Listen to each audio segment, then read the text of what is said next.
Hi, my goodness gracious, it's been like 4 weeks that I haven't had the opportunity to put the video on. Just been extremely busy, and last time for some reason it wasn't allowing me to do videos, but I fixed that now. But I'm glad to be back, and back with my full loveness of love for all of you that look at these videos, that get the understanding of awareness and are in a place of happiness. I'm going to paraphrase what John Lennon said.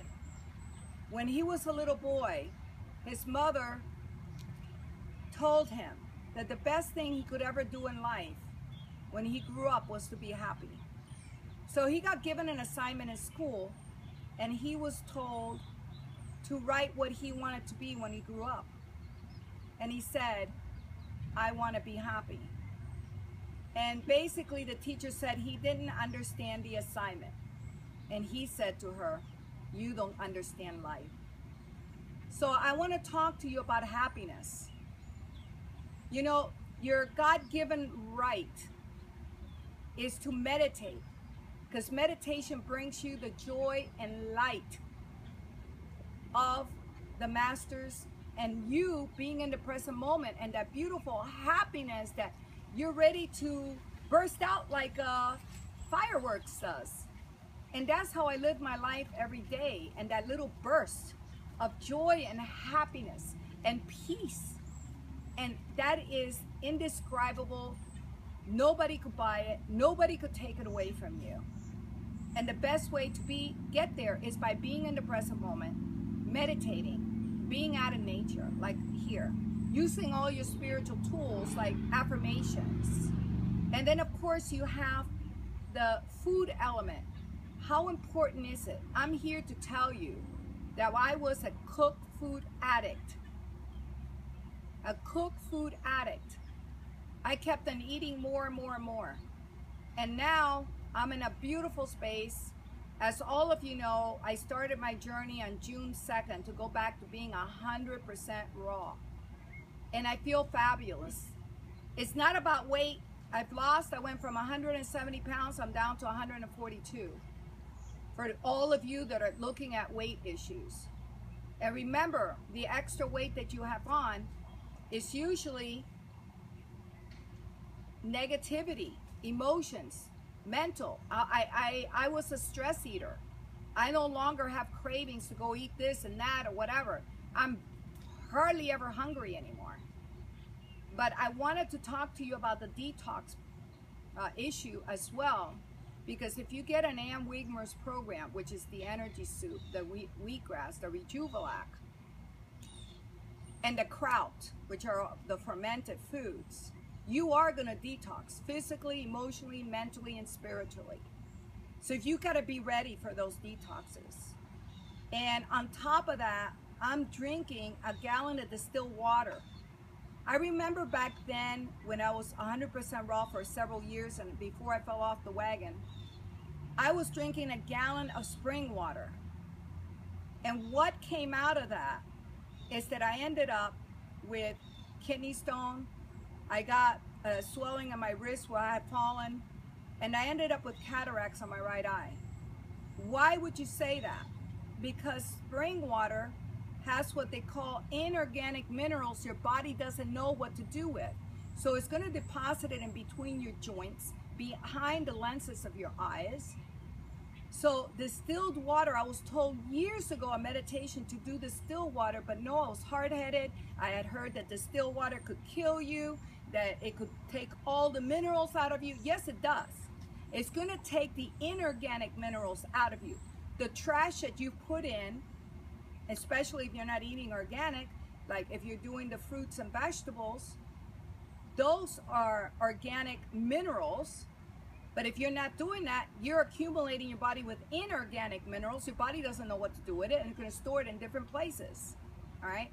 So I would suggest, and I've been doing this now for 1 month, even though I started on June 2nd, because back then I was, not so adamant about drinking a whole gallon. I drink a half a gallon by noontime and the other half by 6 o'clock at night. so that it doesn't disturb my sleep. And what has come out of that, I'm watching my body go backwards in healing. I'm actually seeing so much better out of my right eye, the cataracts, which people will say there's no cure for, and I will keep you updated as that eye heals. And my wrist, the bump that I used to have on the Swiss, is almost gone. So little by little, I could see my body coming back to its original soul light.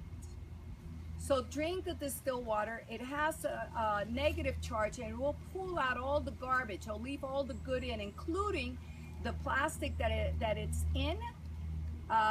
If that goes into your body, it will actually pull it out of your body.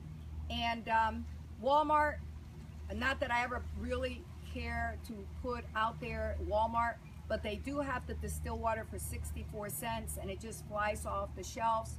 So you're getting a rotation really quick. And better than that, get a distiller, because I'm thinking about saving one up, and that way I have my own distiller at home. I'm not having to depend on anybody. So the reason I talk about the detox is because once you go through all those detoxes, what is left is the present moment, and you've released a lot of imprints. And I am still releasing a lot of things, especially from ancestry. I've talked to my parents about their parents and their grandparents, and getting all that information, because that has an effect in your life here and how you react to different things. So today I want to leave you with the word happy. Happy. You don't have to wait for somebody to give you a gift to be happy.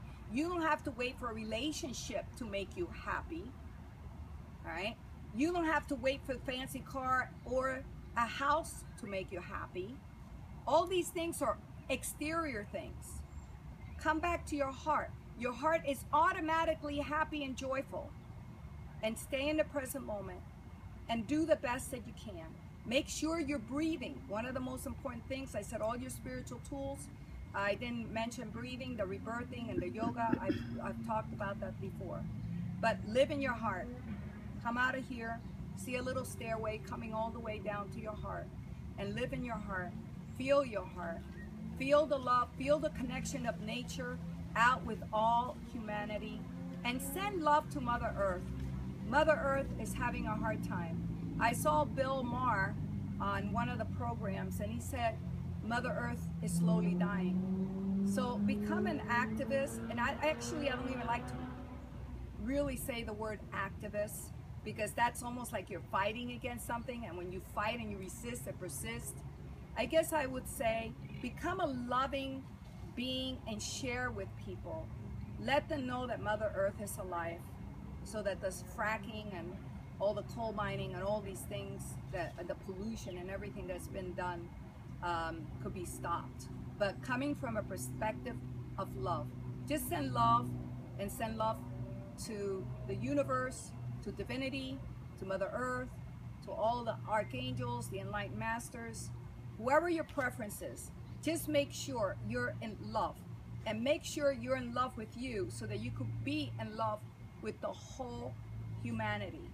All right, with that said and done, I just have a happy day, and I sign off saying we share that love and light always, for eternity and back.